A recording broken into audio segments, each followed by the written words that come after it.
and welcome to CGTN's special studio overlooking the just-opened China International Fair for Trade in Services. In the next couple of days, I will be here at this event, the largest of its kind in China, and certainly one of the mega events combining online and offline in the world since COVID-19.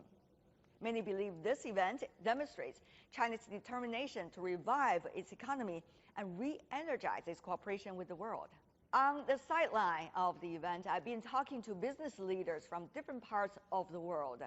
And from today on, I will bring you some of the exclusive interviews.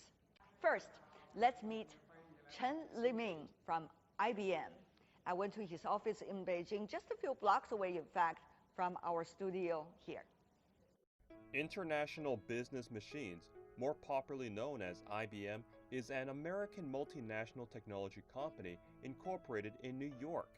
Founded in 1911, it now has operations in over 170 countries. IBM pioneered inventions including the automated teller machine, or ATM, the floppy disk, the hard disk drive, and many other computer-related hardware, middleware, and software. The IBM mainframe was the dominant computing platform in the 1960s and 70s. A Fortune 500 company, it is still working hard to enhance its brand in the global market, and it went full steam ahead in this year's China International Fair for Trade and Services. IBM was established in 1911. And actually, this photo itself is very interesting. IBM is the company that has the female employees earliest in American history. And this photo is also quite interesting. Storage actually was invented by IBM in 1952. Mm-hmm. And this is also something very significant in the tech world. IBM has participated in the NASA Apollo program. Mm-hmm. And actually, we mobilized 4,000 employees. And that has supported the moon landing itself. So this is something also very critical. And this is a system, yes. 360, that support the financial system of the world of today. Must be the pride of the history. Yes, indeed. Yes, indeed. Yes, indeed. I think this is also a photo that worthwhile to mention in the artificial intelligence history. And this is Deep Blue at a chess play with world champion Kasparov. We won the game. On international chess. Oh, this is something also very significant. The audience are very enticed by the whole competition. Yes, indeed. Yes, indeed. They were our engineers at the time. Ah, I see. Yeah. Yes, very indeed. excited. You yes. can tell. Yes, indeed.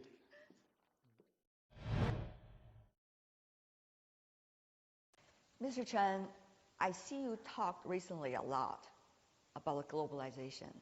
Of course, a lot of people, business leaders even, have lost hope of globalization as a result of the current challenges. How you rather disagree.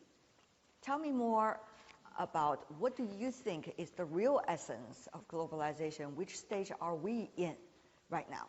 Right now, I think there are many concepts around regarding globalization. There is a so-called deglobalization. There is also a concept of regionalization, and so on and so forth. Actually, I disagree with both of them. And if we look at history, globalization itself has a long history. As long as we can think of Silk Road, for instance, this is more than 2,000 years ago. It's only after the first industrial, because the steam engine being invented, shipment of large quantity of volume of goods become possible. For the last 20 years, globalization actually catch the biggest momentum. And if you look at the history of globalization, I don't believe globalization is the outcome of a politician's advocacy. The definition of globalization is only 30 years old, whereas the practice of globalization has a several thousand years of history. This is essentially driven by the market. This is a so-called invisible hand. So you don't think globalization is being threatened because it's a concept and not being invented by humans, but rather guarded by the logic of the market? Exactly. I don't believe that if we have a long-term lenses on this, I don't think the globalization trend itself is going to vanish. What about some of the concrete issues we talk about geopolitics and its possible impact on businesses. One of it is so-called decoupling. You see some politicians and even some strategists have been advocating decoupling, particularly in the technology sector. Do you think it's really happening between China and the United States? These days we have many concepts actually running around, many concepts running around. But actually, in reality, decoupling between China and the US is not going to be as easy. Quite a lot linkage between China and the US. Be it a supply chain, be it a market, be it a financial, be it a technology, be it people. In terms of market, China is a very big market. For instance, China has sold 28 million vehicles in 2018, whereas in total market of Europe was only 17 million and 700, whereas in the US this is 17 million 300. So China market is the largest one. Another example, US ICT companies has sold roughly about 72.5 billion US dollar chips into China. Now this is a huge market. And another example is the airplane, for instance. In the next 20 years, China is going to need another 8,000 airplanes. What does this mean? This equals to 1.3 trillion US dollars. Also means 1.6 trillion services on top of this 1.3. So IBM, being the kind of company you are throughout history, has been a key component in the global supply chain. What about the latest situation in terms of your China experience, for example? Global supply chain is very critical, of course, for global economy itself. And China is one of the center for global supply chain itself. This is something, defined not only just, by the size of the market itself, and also by the division of the labors. And we don't believe that decoupling will help, for any countries, in terms of trade balance or imbalance itself. Some of the early statistics coming from American Chamber of Commerce, just for instance, have been providing evidence suggesting the earlier political anticipation of global supply chain decoupling actually did not happen. The numbers are showing there's not only not much decoupling, but rather there's more business confidence about trying to have bigger operations and more market in the Chinese market. Mr. Chen, of course, these are just one or two surveys, but what is your general feeling? I think we should look at this in two lenses. One lens is short term. Multinational companies, they are still taking a pause. What are they going to do? What is the long-term strategy? Especially after the pandemic, some companies are one way or another caught up in between. Are they going to reconfigure the business distribution, allocation, and so on and so forth? This is something worth to think. On a long-term basis, China will still play a very critical role among multinational companies in strategy. And this is something I fundamentally believe, but that does not necessarily mean there will be no reallocation some of the business into certain other areas to mitigate the risk itself. The curtain has been raised on the China International Fair for Trade and Services, scheduled September 4th to the 9th here in Beijing. It's China's largest exhibition of its kind. This year will see more than 2,000 domestic and foreign companies showcasing their latest products and services, all part of a platform to link up cross-border trade services. And IBM, one of the major participants, has a long history of interactions with China. Its first Chinese branch dates back to the 1930s. And of course, there's also the China history. Yes, indeed. IBM established the first Far East office in 1936 in Shanghai. Oh, this is the photo coming from 1936? Yes, indeed. Actually, this is the very first international call made from China, from IBM's office back to New York. So I really wonder what's the content of that phone call. Well, I'm also wondering as well. Now, this is also very interesting. In 1984, we did our first advertisement with China Daily. So this First is commercial on Chinese publication. That's indeed. That's indeed. And what are we selling? We were selling hardware, software at the time, and this is our normal products. And then this is in 1995, we established our research lab in Beijing, right? Which is still in operation. And now, of course, the space is much larger and with more people, more engineers in developer, in research, and so on and so forth. And of course, the science and innovation has always been a wonderful and yet now becoming tricky area between China and U.S. Well, innovation is something that you will have to continue. That's something very critical, for any companies. Including cooperation with China? Well, see, cooperation with China, we do a lot of research, for this China market itself, from this lab in itself to serve our clients in this market.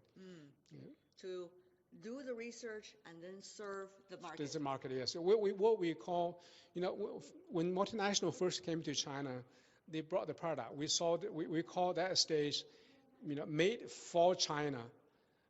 And then later on, they bring the capacity into China. We call this a made in China stage. Later on, they also bring the R&D capabilities into China. We call this innovate with China or create with China. So this is three distinguishable phases for multinational companies in this market. That will continue for IBM? And this will continue for IBM, indeed. How important is the China market for IBM?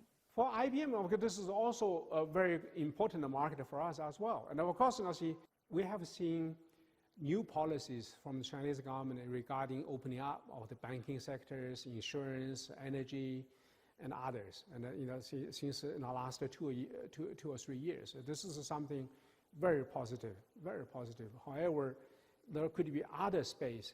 For instance, the cloud market is a very typical example of how this market is going to be open. And for instance, data is another space. Data is a new resource, so to say. And therefore, there is a tremendous value with the data itself and how the data space is going to be open, even to foreign companies, so that we can, help Chinese enterprise, our clients, to mine the value of the data, for their business. This is something, and I think very, very important for them and very valuable for China as well. But the climate now these days for opening up in those areas might be very much limited as a result of geopolitics, isn't it? Well, this is why we always advocate for dialogue.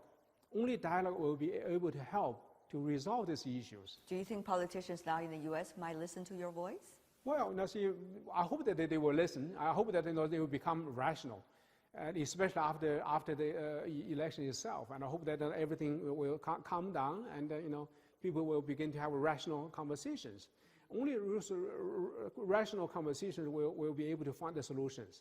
Talking about the situation of China, there's still also uncertainty about the economic growth, not only for this country, but globally. And when things are not well, global company would feel the headache. Of course, you're responsible mainly for the China operation. How are you preparing for the worst? I think the global economy certainly, was muddy enough, even before COVID-19. And COVID-19 is only added, elements, to the bad situation itself. But nevertheless, there could be, other areas that we can still be hopeful. And what we have found that, those, prepared companies, especially those market leaders with digital reinvention, and they are actually performing much better than others. And if you look at the statistics from MIT, it indicates, those companies in the core of digital business itself, such as the software, telecom, and so on and so forth. So they are performing much better than the traditional business, be it properties, be it in steels, be it in apparel garments, and so those areas. Actually, those digitally transformed companies, they are much more prepared. I'm sure you have experience. I'm sure you have the experience yourself. When everything has been shut down, you can still order your food through online. IBM is talking about digital reinvention. Digital reinvention means that you got to apply what we call total experience. Total experience is not only, in the past we always say client experience, client experience. Actually, what we are talking about total experience. Total experience means not only the client, but also the employees, but also the enterprise, but also the ecosystem itself. So this total experience is very, very critical. Those companies with platform, they perform much better than those companies that has no platform itself, because people can order this through online if they cannot visit your restaurant, all right? The third thing is really what we call intelligence workflow. And this is, of course, much more complicated. You can apply many technologies through this intelligence workflow itself, so that your people are enabled, your enterprise is enabled, latest technology can be applied. So this is something that will make the difference for the company, differentiation for the company, so that so they can stand out with this very competitive situation. Mr. Chen, throughout our conversation, I noticed that you talk about the company culture a lot. So I have prepared a small test for you too about yes, please. Yep. Before coming here, I check out with your colleague a little bit about the company's history. And shall we go through some of the questions? Oh, yes, please. Quick answers. Yes. Okay. So first one, when was IBM's first encounter with China? 1926. I thought it was 1930. No, in 1926, we have sent our executives to explore this market already. Next question. What about IBM's first investment in China? In fact, IBM has been involved in many of the activities in China throughout the time. You may recall ping-pong diplomacy, and the captain of the U.S. team in 1971 that visited China was an IBMer. And he was an IBM computer engineer at the time, and as an amateur ping-pong player. So we are involved in the ping-pong diplomacy. Okay. We re-entered into this market in 1979, by selling our machines, to a client in Shenyang. I didn't know that was an IBM-powered ping-pong team. Well, indeed, so we have played a role there. Very much fun. What was IBM's most impressive invention in history? There are many inventions that we can mention about, but there's one particular one I want to mention is really the mainframe. Because the mainframe, that was launched into the market in 1964. But this product itself is still power the global financial market of today. All the banks, out of 100 top banks in the world, 93 of them are using the mainframe even today. And of course, the technology has evolved, but the architecture itself remained the same. So this is a single most important invention, in my opinion. And what about IBM's most enviable, shall I say, achievements today?